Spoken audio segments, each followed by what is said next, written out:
Do we have audio? Yeah. Yeah, I hear it. It doesn't, for some reason, this mic doesn't give us green dots. Yeah. How about now? How about now? Good, good, good, good, good. Test, test, test, test, test. Oh yeah. Test, test. Oh, yes. Very good. Very good. Yeah, it should be actually way better. It shouldn't sound like it's coming out of a tunnel, but don't worry about that. I mean, it. It does sound like you're speaking directly into my ear. Yeah, yes, it should sound much better. That's good. So we're live, and it's getting close. Melissa, could somebody run upstairs to the bedroom and grab my? I'll do it. I can walk away now. I'm pretty sure. So I'll go get it. I don't have water down here yet either.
Hey, am I back?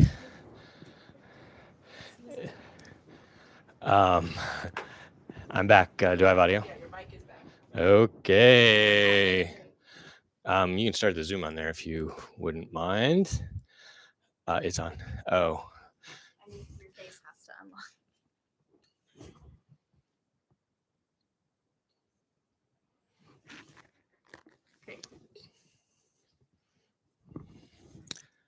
Zoom is in communication folder there. Good morning, everybody. We're hustling around trying to get ready to go. You had an exam Monday, so a couple things went okay. We had some grading problems, the automatic grading. We had coded some wrong. Part of it was our fault. Part of it was we were too ambitious and tried to make the too many question bank. So the questions were randomized, so not everybody got the same questions.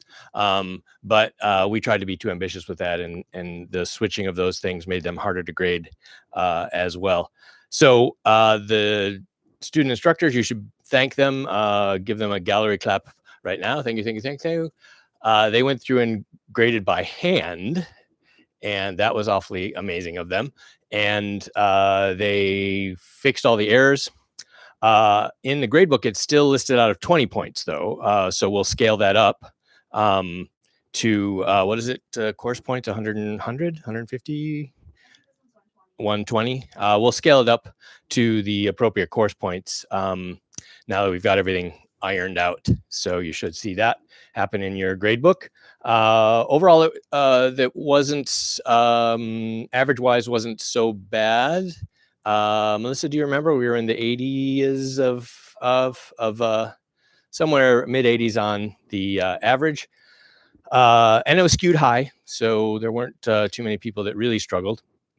So that's good. If you did really struggle,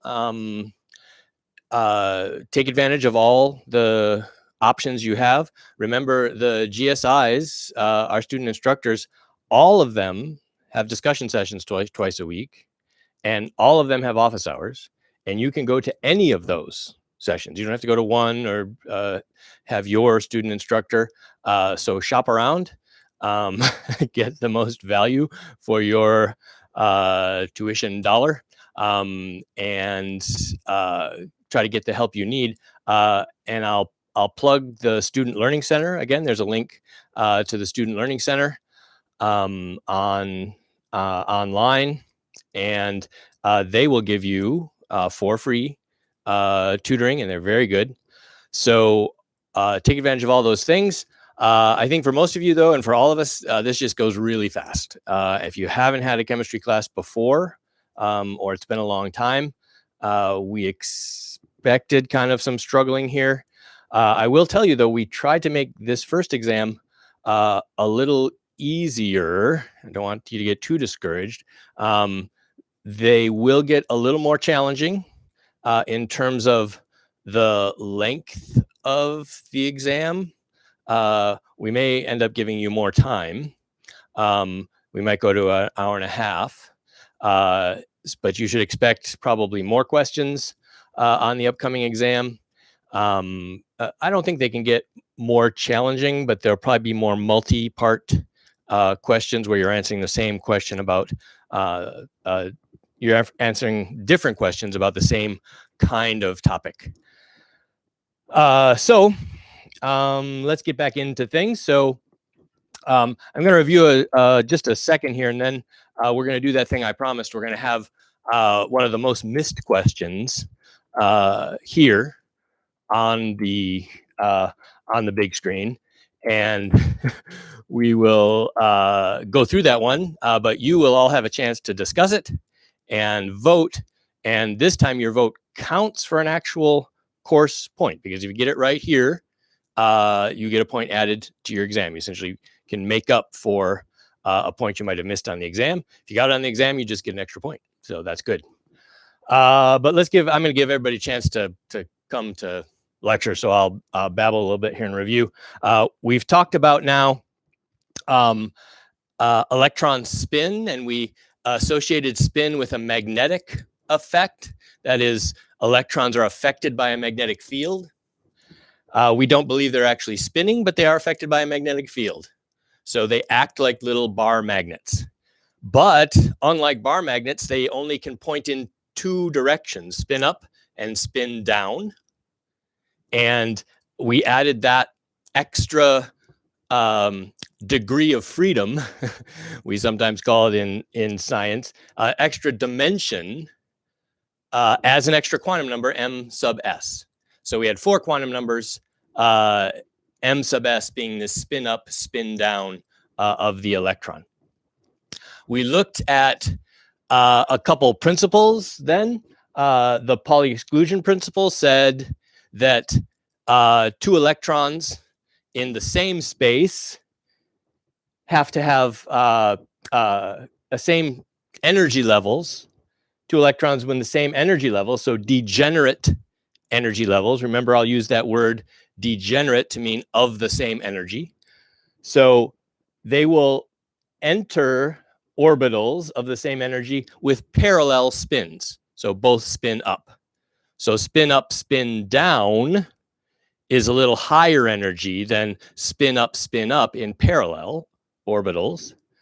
They will not go in the same orbital if there's another one of equal energy.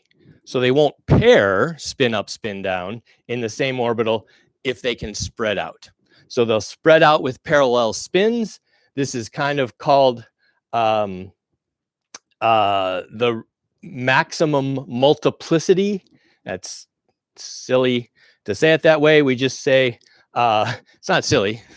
Hund, who said the rule of maximum multiplicity, probably thought it was pretty cool. But, you know, they talked like that back then. We've seen them talk like that a lot. Remember, we looked back at the discovering the wave properties. And in this guy's notebook, Germer wrote, the results were quite in variance with our expectations. Today, we would just write WTF. Anyway, spins go in parallel into equal energy orbitals. What that causes is something called paramagnetism. So when there's at least one unpaired spin, that gives magnetic properties to the entire atom or the entire molecule. So that one unpaired spin can make the entire molecule or atom, the entire species, magnetic. And we call it paramagnetism. You can have degrees of paramagnetism. If you have two unpaired spins, that's more paramagnetic than one unpaired spin. But if your spins pair, that cancels that effect. And you could imagine spin up, spin down cancels. So they are diamagnetic, non-magnetic. I don't think I'll say diamagnetic very often. Non-magnetic. Basically, we'll say, is this paramagnetic frequently? So that gets you a little bit of catch up. We'll go to our makeup chem quiz. I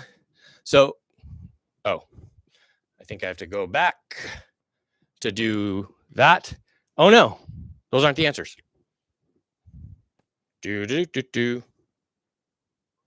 Ah, there are the answers. Sorry. So here's one everybody loved on the midterm. And this style of question you'll see kind of a lot. When I want to ask you something about a plot, often I won't give you the plot. I expect you, remember I said I expect you to know the general shapes of those plots. This was a linear plot. This is this point right here, the big yellow point, lies on a plot of kinetic energy versus frequency for photoelectrons.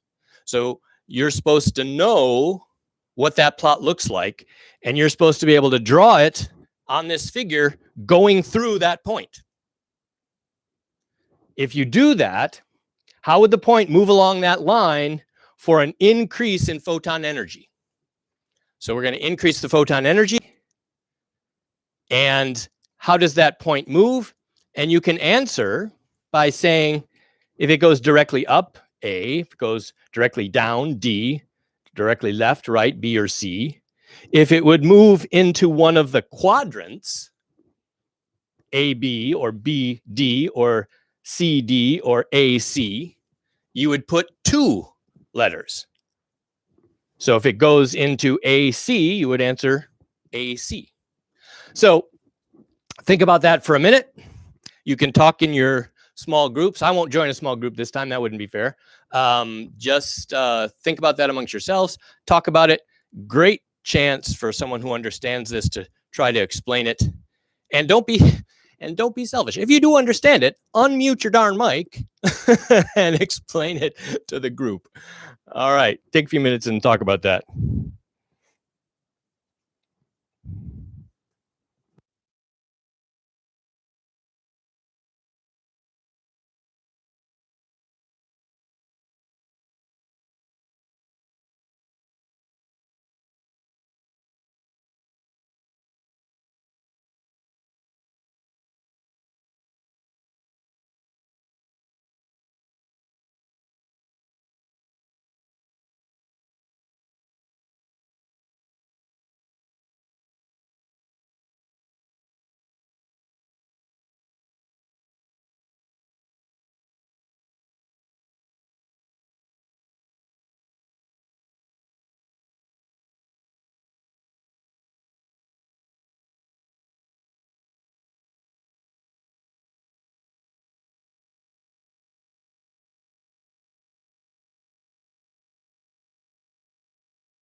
Okay, I'm going to go back live. So we're back. We'll go to Ryan's computer here and we'll see what you're voting. If you haven't voted yet, go ahead and do that. It looks like we have 94.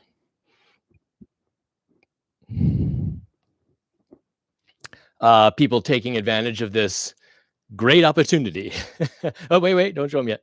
We got 97 people. Anybody else want to get in on this? I feel like I'm selling a timeshare. Vote now for your extra points. Okay, we have, 98 looks like all we're going to get. Let's see what you're thinking. D is the most popular. Excellent. I'm gratified to see that. Yes, I agree with the D's. Fantastic. So I will go back to my screen. And yes, I agree with the D's. Why is that? If I plot that curve like that, going through that point, and I say I'm going to increase the photon energy. Did I put animations? So I was here at this energy because I was at that point there. I increased photon energy. That's increasing the photon frequency. So I go to say this yellow frequency, yellow photon now. And if I change that and stay on the line, oops, I'll annotate. If I go to this frequency and I stay on the line, the point ends up there. So it moves into quadrant AB along the line. Very good. So many of you pick up an extra point, and those who slept in will just be sad. So let's continue then. We can now talk about the quantum numbers N, L, and M sub L, 3 quantum numbers, and that gives us the designations of the orbital, S for L equals 0, P for L equal 1, D for L equal 2. M sub L gives us the degeneracy of the orbital for a given level. So M sub L has values -1, 0, 1 for value L. And that means 3 orbitals, 3 degenerate orbitals in this case, N equal 3, L equal 1, has 3 degenerate orbitals. N equal 3, L equal 2, the D orbitals, L equal 2 has the letter code D, has 5 degenerate orbitals. And they are arranged in energy basically like z squared over n squared, minus z squared over n squared. The energy spacing of our orbitals, kind of looking like a particle in a box. We talked about quantization already in this spin. This spin gives us an extra quantum number, m sub s. So now we can have 4 quantum numbers. And we said no 2 electrons have exactly the same set of quantum numbers. So the electrons will have N, L, M sub L, and M sub S. And that will be exclusive. No other electron will have those exact values.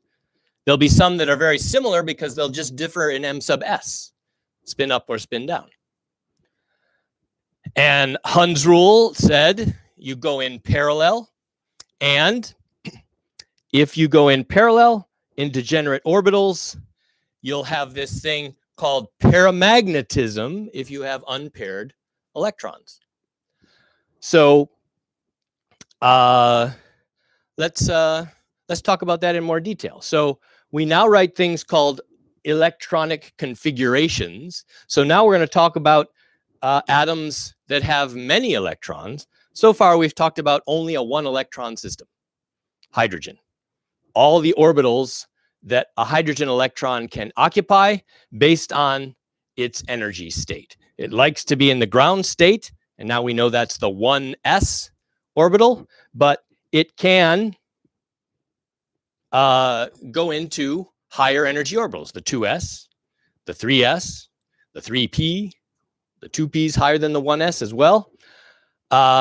So here, now don't be confused here. I'm going to write now all the orbitals as these little lines, but I'm going to write them all in one line for a second. I'm going to have them in one line, and that's just so I can have the space on the board here and write these various atoms. These are not equal energy, as we know. The 2s are higher than the 1s, and the 3s are higher than the 2s and the 1s. Well, I want to do this so I can put electrons in, and we're going to put electrons in as these little arrows up or down, reflecting that value of m sub s. So m sub s spin up is an up arrow, m sub s spin down is a down arrow. And then we'll start following our rules.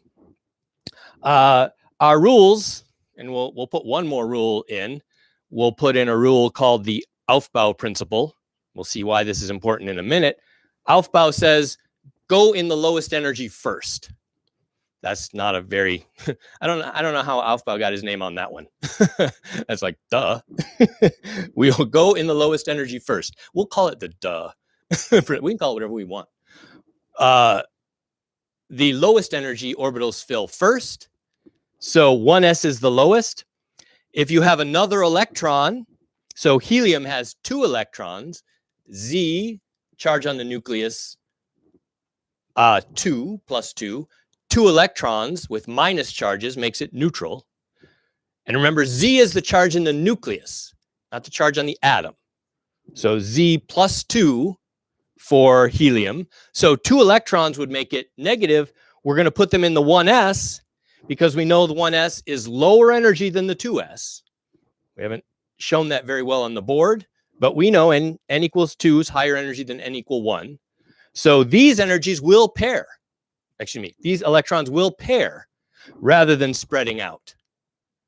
So they'll go spin up, spin down in the 1s before they fill the 2s. So the electron configuration of helium is 1s2. So we often write a superscript for helium. Where'd my electron go? We write a superscript for helium as 1s2, superscript 2, indicating there are 2 electrons in the 1s orbital. We can continue, and this, you won't be surprised. Lithium has 1 more electron, so there are the two first ones. The next one goes into the 2s. And now you could fill on down. Beryllium has the 2s electron, and we're going to put a 2s electron here. Now, I've done this slightly out of order now that I think of it. 2p are at the same level if you're a hydrogen atom. I've kind of given this slightly out of order. 2p turns out to be slightly higher than 2s. And that's what the subject of this lecture is. Should have put that in already. Take my word for it for now. So you're going to say, you should have said to me, well, wait a minute. You told me that 2s and 2p are the same for hydrogen. So shouldn't the electrons go in like that? And yes, if they were the same.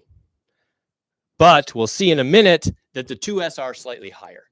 So the beryllium electron goes into the 2s state before the 2p, and we give it the electron configuration 1s2, 2s2 for beryllium.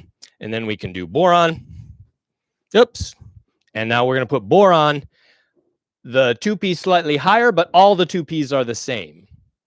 I've written the magnetism here. So 1 unpaired electron for hydrogen, both paired for helium. So 0 magnetism. Lithium, an unpaired electron. No unpaired electrons for beryllium. 1 unpaired electron for boron. So paramagnetic, the plus is there. Non-magnetic or diamagnetic are the zeros. And now we can continue our favorite elements, carbon, carbon, nitrogen, oxygen, neon, CNOFNI are here. Carbon has the configuration of boron, then another electron, 6 total electrons in neutral carbon. Why do I know 6? Because the atomic number is 6 plus 6 is Z, 6 electrons. Question. Can the magnetism be negative if the electron spins the other direction? Oh, nice question. So the question is, can the magnetism be negative if the electron spins in the other direction? That shows you're kind of looking close. So that plus I put out there, I guess wasn't the best thing to put out there. That means there was 1 unit of magnetism. The electron could be spin up or spin down. In fact, we can't tell if it's spin up or spin down. If it's by itself, spin up or spin down. When there's more electrons and we can compare it to something, then we could say these are both the parallel spin, but those could be both spin down or spin up. So I put plus there, and you'll see what I'm going to do here in a second. So I'm just going to put 2 pluses here for the 2 unpaired electrons. So more paramagnetism. So that plus is a measure of total paramagnetism. It's getting more paramagnetic. We don't have negative paramagnetism. We just have a unit of paramagnetism. So we'll continue then, and now we're going to see that for nitrogen, we'll have 3 unpaired electrons in the atomic state. The electron configuration, 1s2, 2s2, 2p3. So we put all the p's together. We don't do, in general, px, py, pz. We just group all the p's together with all their electrons, 3 of them. And you can continue on down the line. There's oxygen, and oxygen before it fills the 3s. Remember, we'll see in a minute that the 3 level is slightly higher. Well, 3 level is higher. Don't even have to tell you that. Of course, 3 is higher than 2. So the electrons go in to the 2p before the 3s. So they'll begin filling up. And here we are down the line. They'll continue to fill the p, the 2p, until the 2p is full with paired electrons. And then we'll go to the 3s. And we're going to put 1 electron in the 3s. We're going to use different notation sometimes. It gets these electron configurations get long. I mean, imagine if you had to write out uranium or something with what's atomic number of uranium, 100 and something. If you had to write out 100, I know seaborgium. Seaborgium is 106. Glenn Seaborg went a Cal alum here at Berkeley, and he would come and lecture for Chem 1 every year. It was awesome. When I first started lecturing here as a lecturer, he was still here at Berkeley and would come in. So the students all got to meet Nobel Prize winner, and he discovered many elements. And by discovered, I mean he was working at the cyclotrons, the big machines that make higher atomic mass elements, all the way up to atomic mass 106. That's one of the highest. It was now named after him. It was named after him while he was still alive.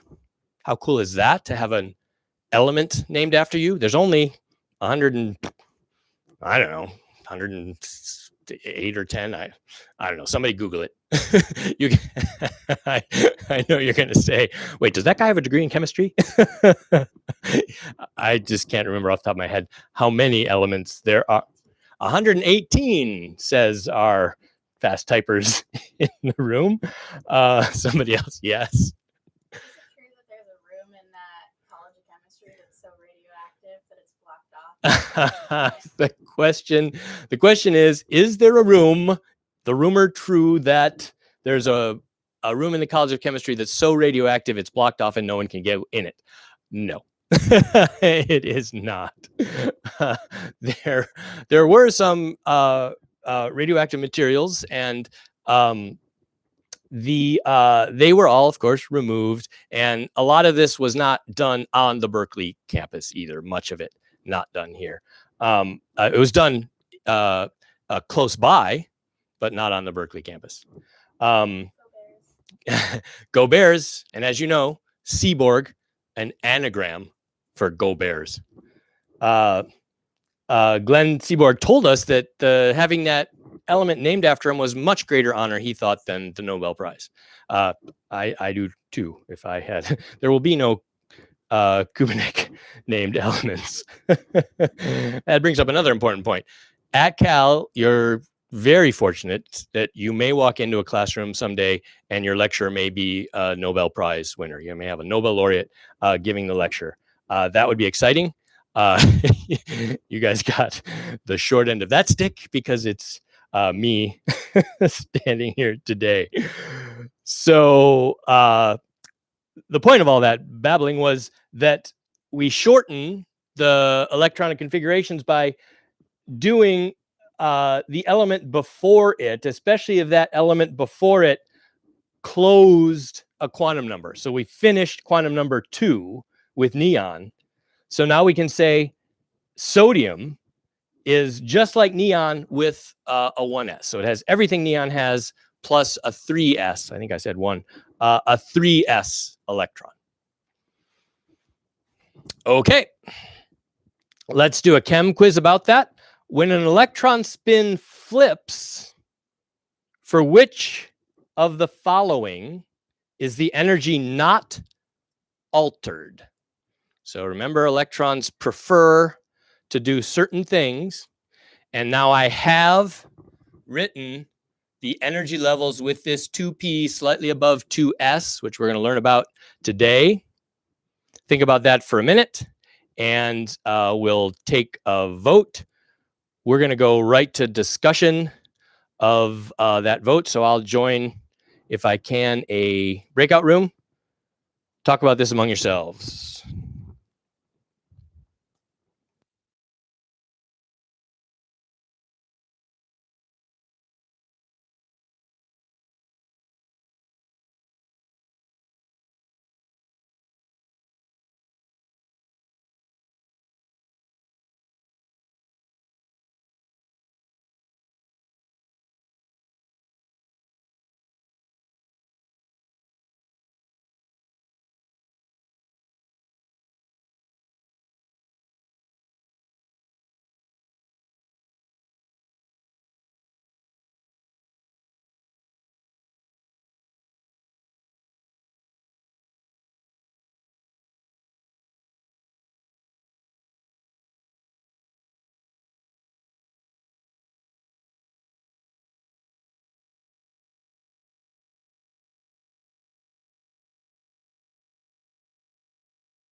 So there was a question. Hi, it's me speaking out of nowhere to everyone. When an electron spin flips, that means it goes from spin up to spin down.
Okay, so we're back.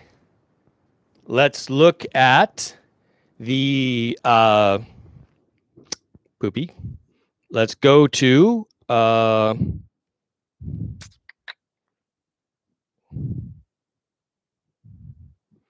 Ryan's screen. She'll have the chem quiz results up. Now we have 103 people. What are you thinking? Go ahead. We're pretty spread out between A, B, and C.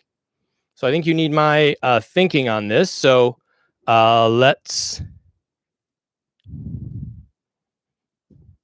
look at that. So the question is, how does the spin flip from spin up to spin down?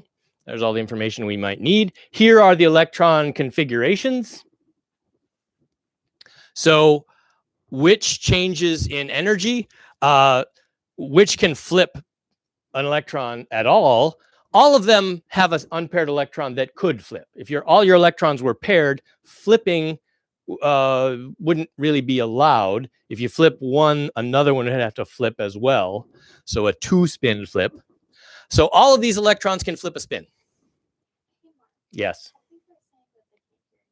I can hear you. You can hear me. I can hear you. We're getting a little clipping. There's actually too much gain. Too much gain. Okay, if that goes yellow, there's too much gain on the mic. So, okay, so I hope you all can hear me. There was some trouble with the mic, and it also might have been distorted because we had too much gain on the microphone. So I just get excited. I start talking louder. So this electron here can flip. This one can flip. This one can flip. The question is, how would it affect the rest of the system? Well, if nitrogen spin flips here, one of the electrons, that's going to kind of break one of our rules. The lowest possible energy is all the electrons parallel in equal energy orbitals. So nitrogen spin flip would cause this one to violate our Hund's rule. Hund's rule is just saying the lowest possible energy is parallel spins in equal energy orbitals. Same thing for oxygen. Fluorine, it doesn't matter if that electron is spin up or spin down. It's just the next one in the sequence. So when fluorine spin flips, that one could be up or down. So fluorine spin up, spin down, doesn't matter. They're the same energy. Oxygen and nitrogen would essentially have to absorb a little energy to go from spin up to spin down. The other magnets in there would say, wait, I would rather you be parallel than anti-parallel. To turn you the other way takes a little energy. Okay, so which species in its ground state exhibits absorption from n equal 1 to n equal 2? So you're in your ground state. That means you followed all the rules. I'm filling the lowest energy first. Then I'm filling energies with parallel spins. And when I'm done with parallel spins, I put in electrons and I start pairing them. Which among these has the a possible absorption from n equal 1 to n equal 2? And notice that's fluorine minus. So that's fluorine with an extra electron, one more electron than the neutral fluorine. Think about that. I'll join somebody in the discussion room.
Okay, we're back. Let's see what you're thinking. So 104 votes. Let's see what we're thinking. A is very popular. B and C have quite a few votes. It's actually half and half between A and the B and C's. So let me give you my thinking. Actually, oops. You'd think you'd switch sources, but you don't. You do that. So let me give you my thinking on this. The question was, can I absorb from the ground state? So in all of these, the ground state is 1s. Often the ground state full configuration looks like this. Any electron in a higher state, it would be an excited state. So this is the ground state where we followed all our rules. The lowest energy state, the Duh principle, all the energies went in parallel into equal energy orbitals, and they paired only when they couldn't go, or there was a space available in a degenerate orbital. There was a higher one, but you have to fill up parallel spins first before you go to the higher one. 1s, 2s, 2p, 2p, 2p, 3s is what we've written there. The electron configuration, 1s2, 2s2, 2p5 is the electron configuration for fluorine. Let's see what kind of animation. Yeah, let's see what kind of animations I have for that. So first of all, is it possible to go from 1 to 2, principal quantum level 1 to 2? And I will put some annotations on there because it doesn't look like I have them. This is the 1s here. This is the 2s, and these are all 2p's. So going from principal quantum level 1 to 2 is 1 to somewhere in the 2. So a couple things. There has to be space available in the 2. That's kind of important. So that can have a transition from 1 to 2. The others, fluorine minus, that has an extra electron. And according to all our rules, ground state, it would go into that 2p orbital. Now the 2 level n equal 2 is full. And I cannot take one of my s electrons and promote it with a photon absorption to the 2. There is no space. Okay. Sodium, same thing. I have an electron already, so I could go 1 to 3. Here I could also go 1 to 3, but I can't go 1 to 2. All right. Fantastic. So paramagnetism now and ionization. Ionization, as we know, remove an electron completely from an atom or a molecule. If we completely move an electron, which species does the paramagnetism increase?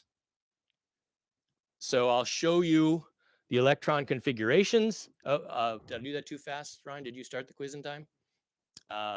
Ryan will start the quiz, so you'll have that locked, that picture locked in your iClicker. And now I will advance mine to the summary of the lecture so you can see the electron configurations. You don't have to draw them out on your own. So for which species does paramagnetism increase when you ionize the atom?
Okay, we're back with the whole group. Let's see what you're thinking.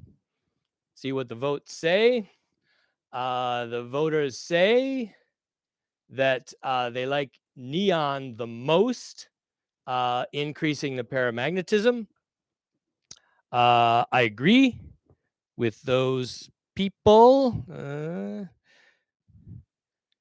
Let's talk about that in detail. So I have these electron configurations to work with. I have neon, nitrogen, carbon. Those are electron configurations. I want to remove one electron and increase the paramagnetism. So go to more unpaired electrons. So in nitrogen and carbon, the electrons are all unpaired. Removing the highest energy electron would cause the paramagnetism to decrease. Neon has all paired electrons. Removing one leaves one unpaired behind and increases the paramagnetism. There was a good question from the other, from the group I was in. If I go to annotate here. So oxygen looks like nitrogen, one more electron, so like that. So if I ionize oxygen, would I increase paramagnetism? And yes, you would. You'd remove an electron. You'd go from 2 total unpaired spins to 3. It doesn't matter. There's no, you can't tell which one leaves here, leaves here. One of them leaves, and then the others would go in, spin parallel, and you'd increase your paramagnetism. Was 2 degrees of paramagnetism to 3.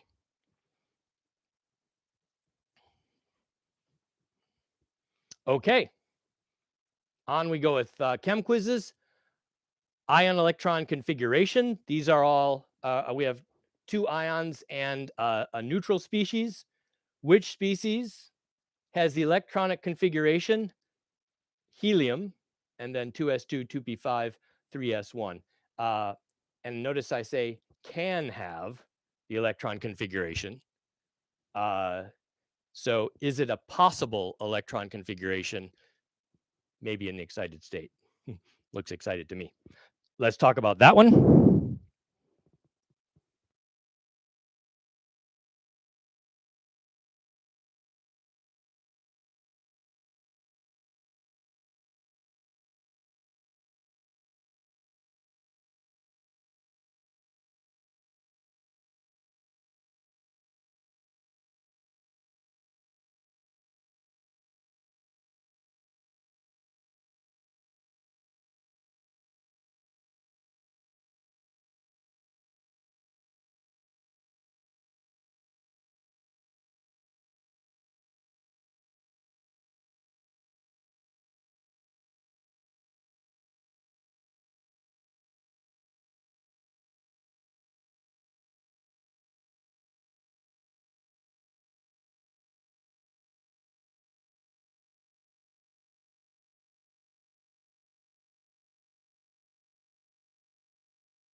Okay, we're back. The question was,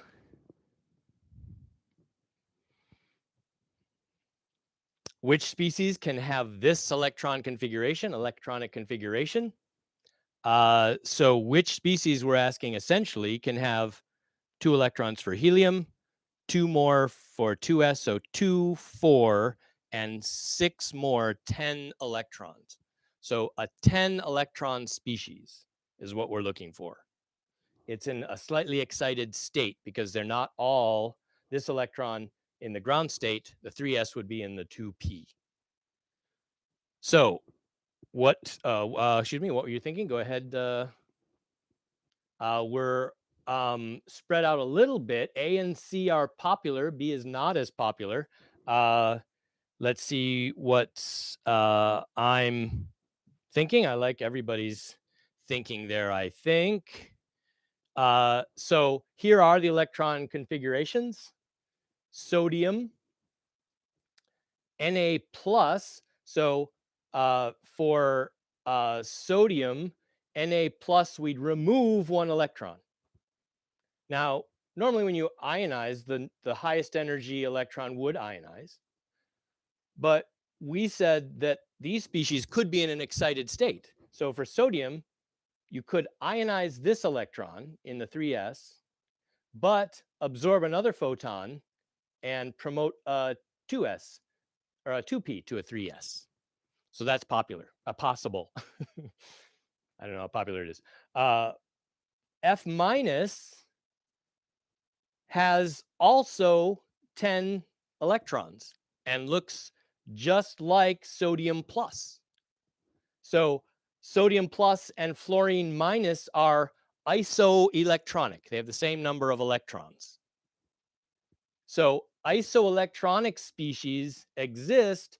Both of them can have that electron configuration. So 2 possible, both A and C were right. There's a question.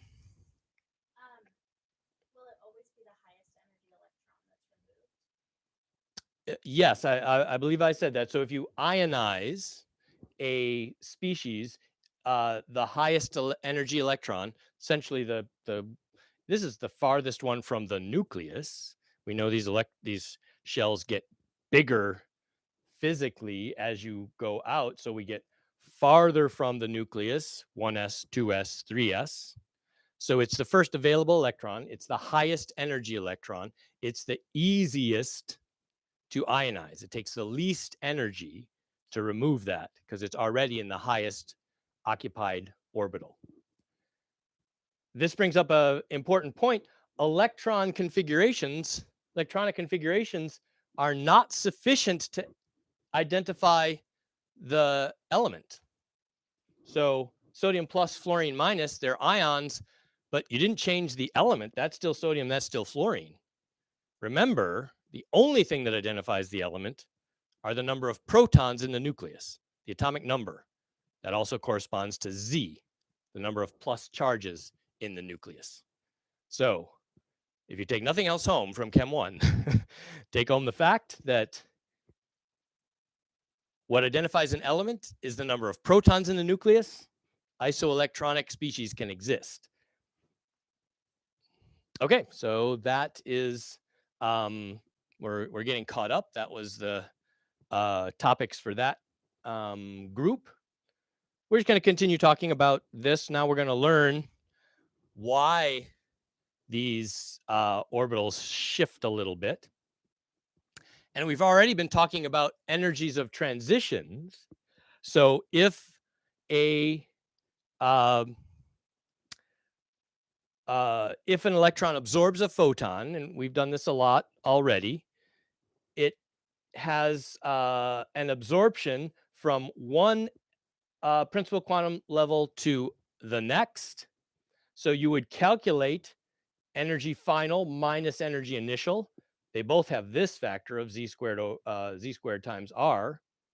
So the energy of the transition is final state minus initial state. That's what we've called delta E for this entire course. And going from, in this case, initial initial state to final state, I was already in an excited state because I had an electron here in a high energy state. It dropped down to a lower energy state, E final. A photon was emitted. The energy of that photon is delta E. So I can calculate that photon frequency from this energy spacing. That's the fundamental principle of spectroscopy, that if you have emitted or absorbed photons, they correspond to some transition in the element or the molecule, or the elemental surface, a metal surface, or a synthetic surface, a silicon oxide or something, energy transitions in computer chips. All of them follow these same rules.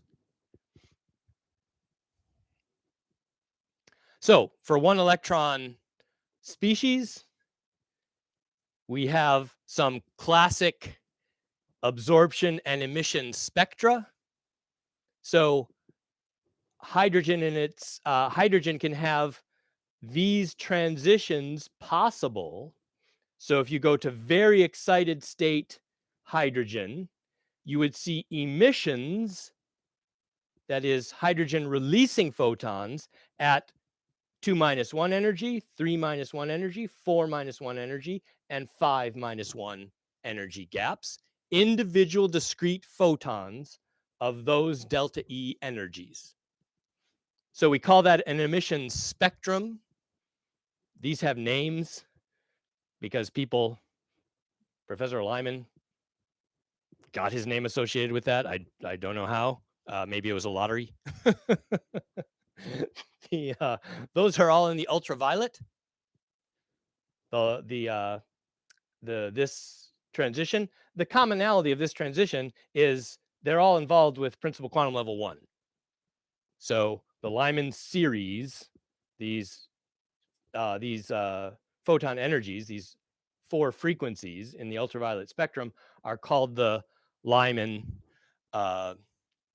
spectrum, the Lyman series.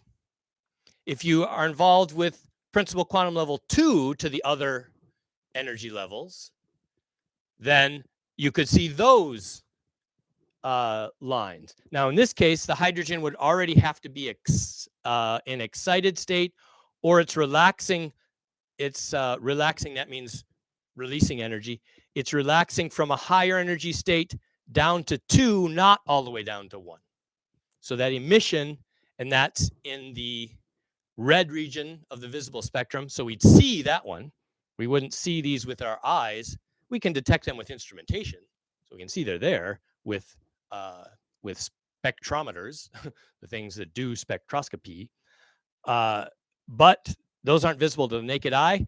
Some of these in the Balmer series involving n equal 2 are visible, the red, the green, and the blue. And then it gets into ultraviolet as it gets to higher energy.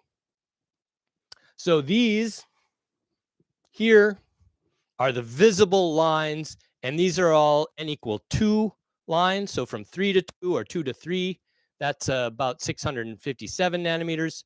4 to 2 around 490, and 5 to 2 around 435.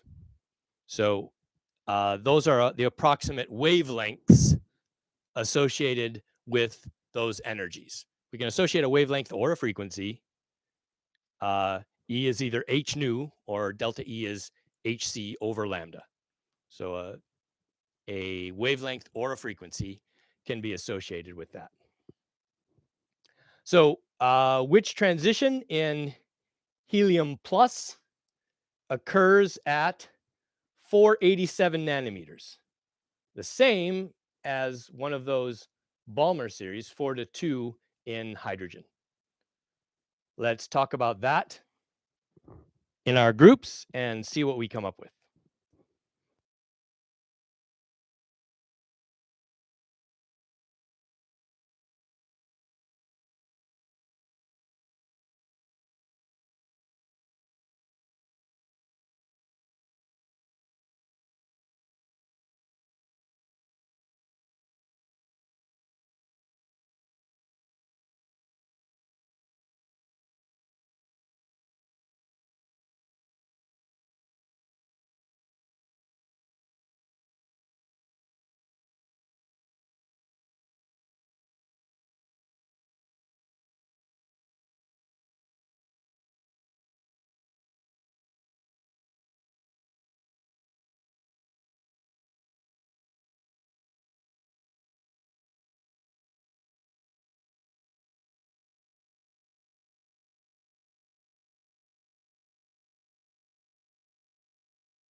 Okay. Oh, shoot. I forgot. Darn it. Remind me to flip the thing. We're back. We'll see what you're thinking.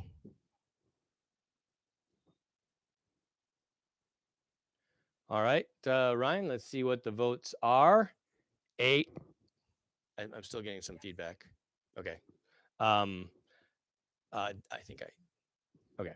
So A, very popular. Let's see what the A's are thinking.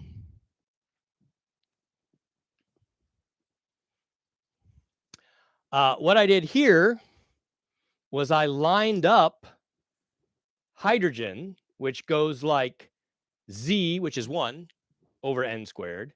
Helium in the plus state, so it has 1 electron, goes as Z over n squared, but its Z is 2, so 4 over n squared.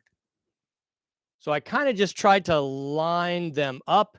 These spacings are not, between them aren't right, but what you notice is that if you take Z squared over n squared for n equal 8 for helium, that lines up with 4 for the 4 energy level, n squared 4 here. And you can do that math relatively straightforward. You can square 4 and get 16. You can square 8 and divide by 4 and have the same energy level. I'm sorry, did I say that right? Yes, 4. This is 4, and here 8 squared on the bottom. So we get our factor of 16 there. And 2 and 4 also overlap. They have that same relationship. So if I get 1/4. If I put that in here, I square 4, I get 16 or 4/16, also 1/4. So those just overlap just because of the squared factors in n and z. So I didn't have to go through a ton of calculations. I just had to realize the relationship's pretty simple, z squared over n squared. And I can kind of do this analysis. If I do that, 8 to 4 is the transition that I'm looking for. In my group, we got just about there. We were putting in the squared factors, and I thought I would come back here and discuss it with the rest of the group. So here's a little astrochemistry. So you might say, and you probably think about this not very often, but you say, how do we know what elements are in a sample? Well, elements are in a sample because those emission spectra are pretty unique. So hydrogen with its 1 electron, helium with its 2 electrons, the elements have relatively distinct lines emission spectra. And if you look at emission spectra coming from, say, space, and you take the light coming from space and you divide it into all the wavelengths using your spectrometer, your grading, you see lines, but you can see that there are the lines you expect, the series of lines you expect from hydrogen. And you go, oh, that's distinct for hydrogen. That means out there somewhere in space, there is hydrogen. So it doesn't have to be just in a sample here on Earth. We can look through telescopes, look at that light, and see what it's composed of. And we can discern the elements in stars that are shining based on how they are emitting light. They're emitting light because those elements are in very excited states. They're in stars, for goodness sake. They're dropping down in their energy levels, emitting light. And you can divide that light up and recognize what is there. You can also do really cool stuff because sometimes that star is moving away from us. And when it moves away from us, that shifts the wavelengths. You can imagine a star moving away, wavelength coming here, those wavelengths would be stretched a little bit. And they would be stretched based on how fast we're moving apart. So not only can we tell what's there, we can get an idea of how far we're separating from each other or we're coming together.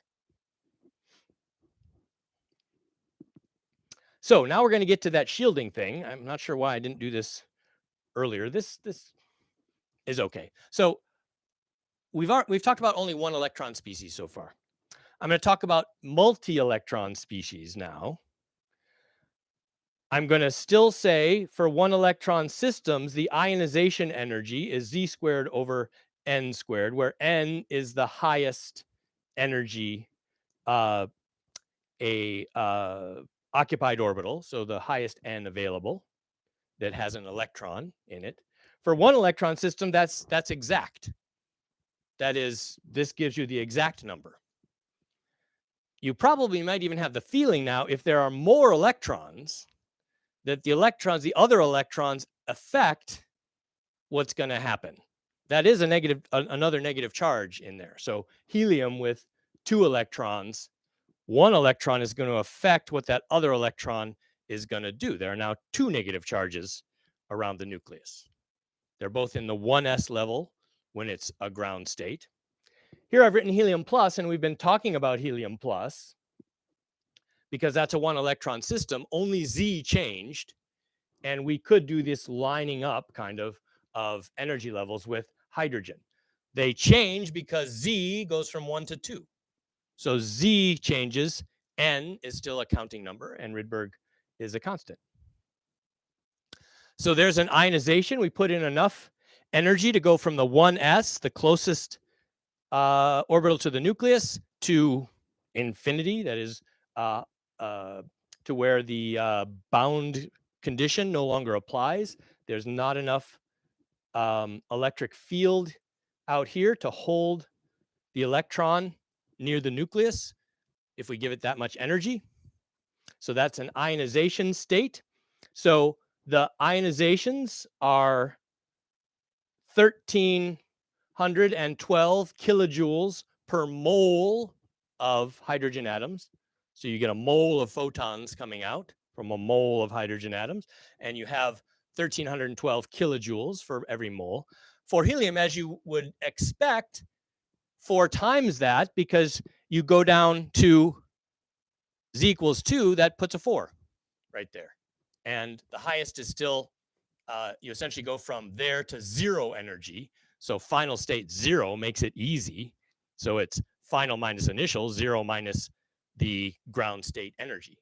So 4R for helium plus, R in kilojoules per mole for hydrogen. When I put the other electron in, then this energy level is not so low, that ground state energy level. And why is that? Well, I think you can guess it's the presence of that other electron. So this other electron affects how well the electrons can feel the charge, the positive charge. They're being attracted by the positive charge. But now there's another negative charge in there, kind of masking some of it. We call shielding. It's as if, say you arrive at a party early, and you come in at the center of the room. There's some person who you find rather attractive. You're attracted to that person. So naturally you're drawn to them, and maybe you have a lot of confidence and you go right over. The attraction is there either way. But let's say you put other things in that room that are repulsive to you. Say at that party, there are a bunch of Stanford trust fund babies. And you walk in and you're still attracted to that person there, but you're rather uncomfortable going through the crowd to get to them. So that's the fact we're seeing here. This energy, those 2s electrons, they're not quite so low in energy. They don't feel that full attraction to the positive charge because they're masked by the other electrons there. We call that masking, many electron systems, the effective nuclear charge. And you don't have to calculate what that number is. We know for helium, it's less than +2 because the energy level goes from here to here in the ground state. So Z effective is smaller than 2. We never ask you how to calculate what that number is. We just ask you to understand that it's less than the full nuclear charge because other electrons are there. So what happens? The energy of ionization changes from, it was down there at 5,000-ish kilojoules per mole. It's come up to 2372 kilojoules per mole. Quite dramatically dropped, nearly by that factor of 2 that you might expect.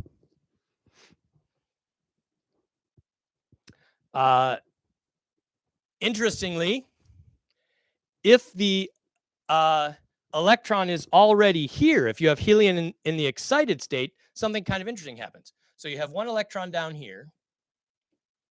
You've promoted an electron up here. So it's excited state helium to start with. And then you ionize.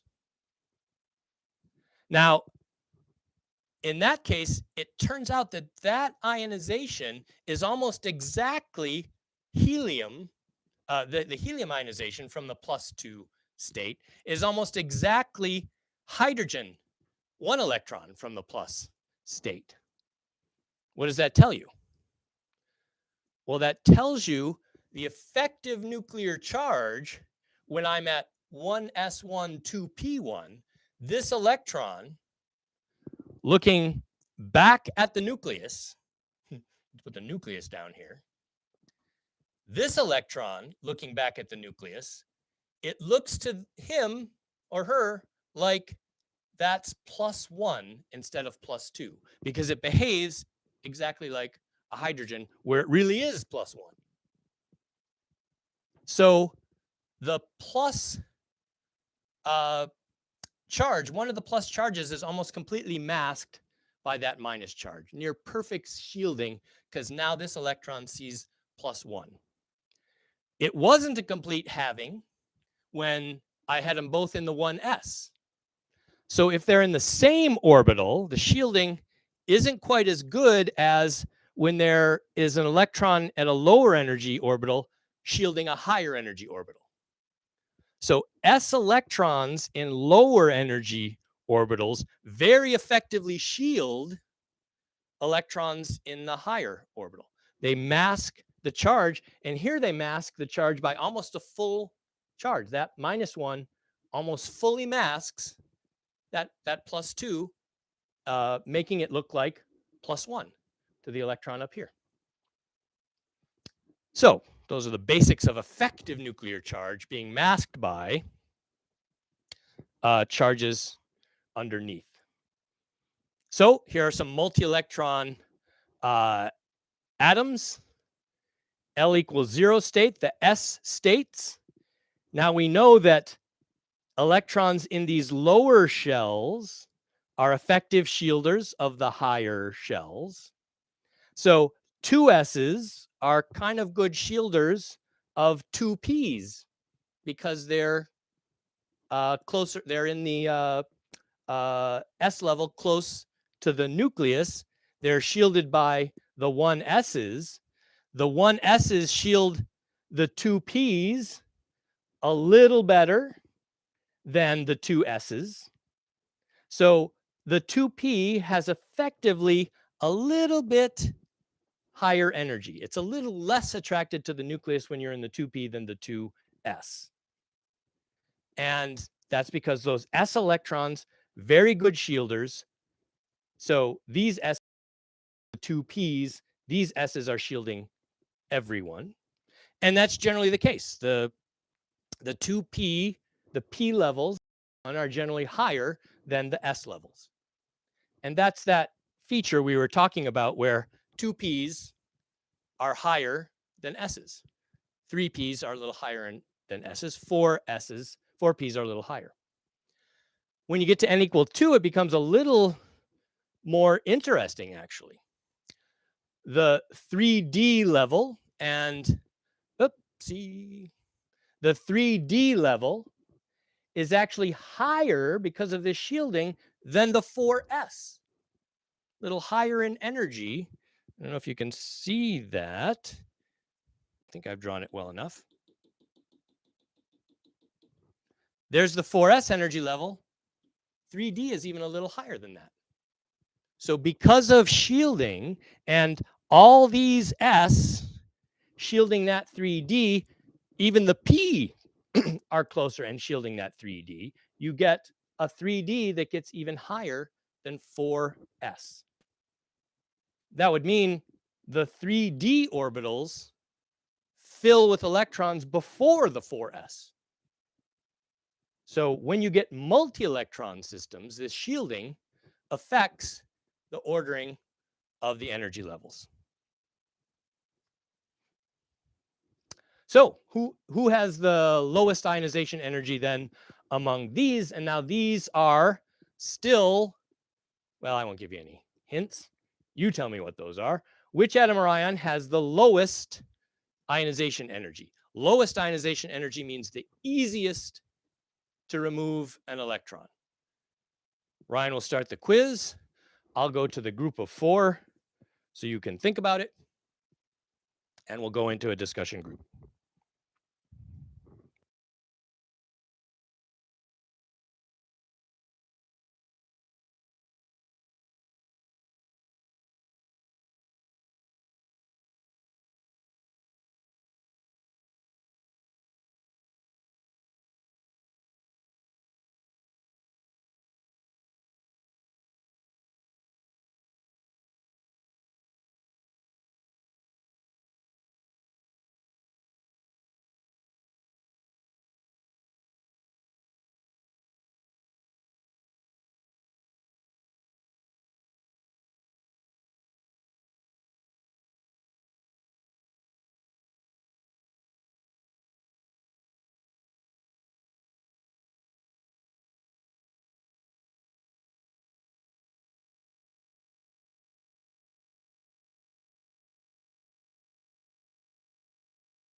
It'd be nice if there were a 1-button mute on that there. We could probably get that. What? Oh, I'm back, sorry, and gabbing with Ryan. So let's look at what you're thinking. Oh.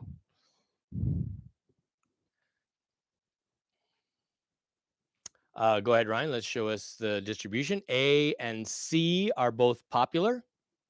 So let's see what my thinking is and how this relates to A and C.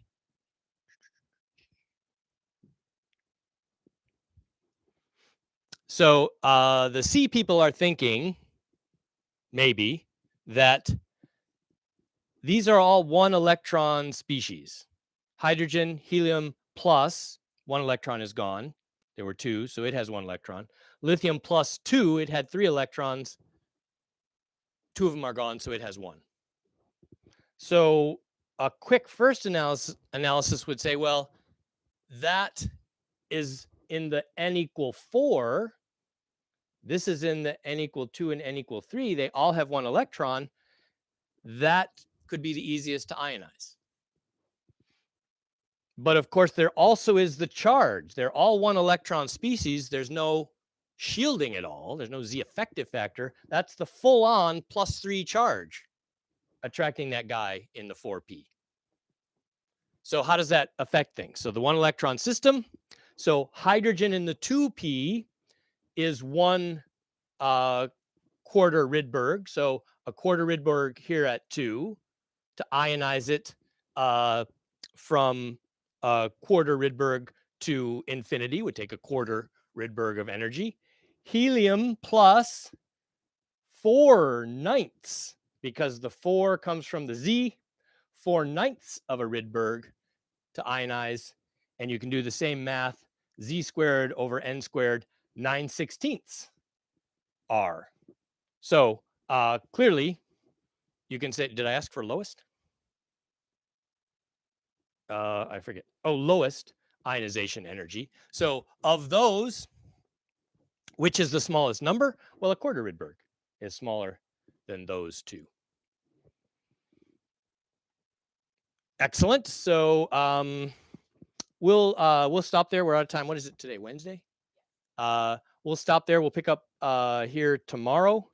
You guys can do this one on your own, or maybe I'll come back and talk about it, because now they're not 1 electron systems. Now the 1s electron is going to be there, and the 1s electrons in there for lithium are going to be there. Think about that, and we'll see you guys all tomorrow.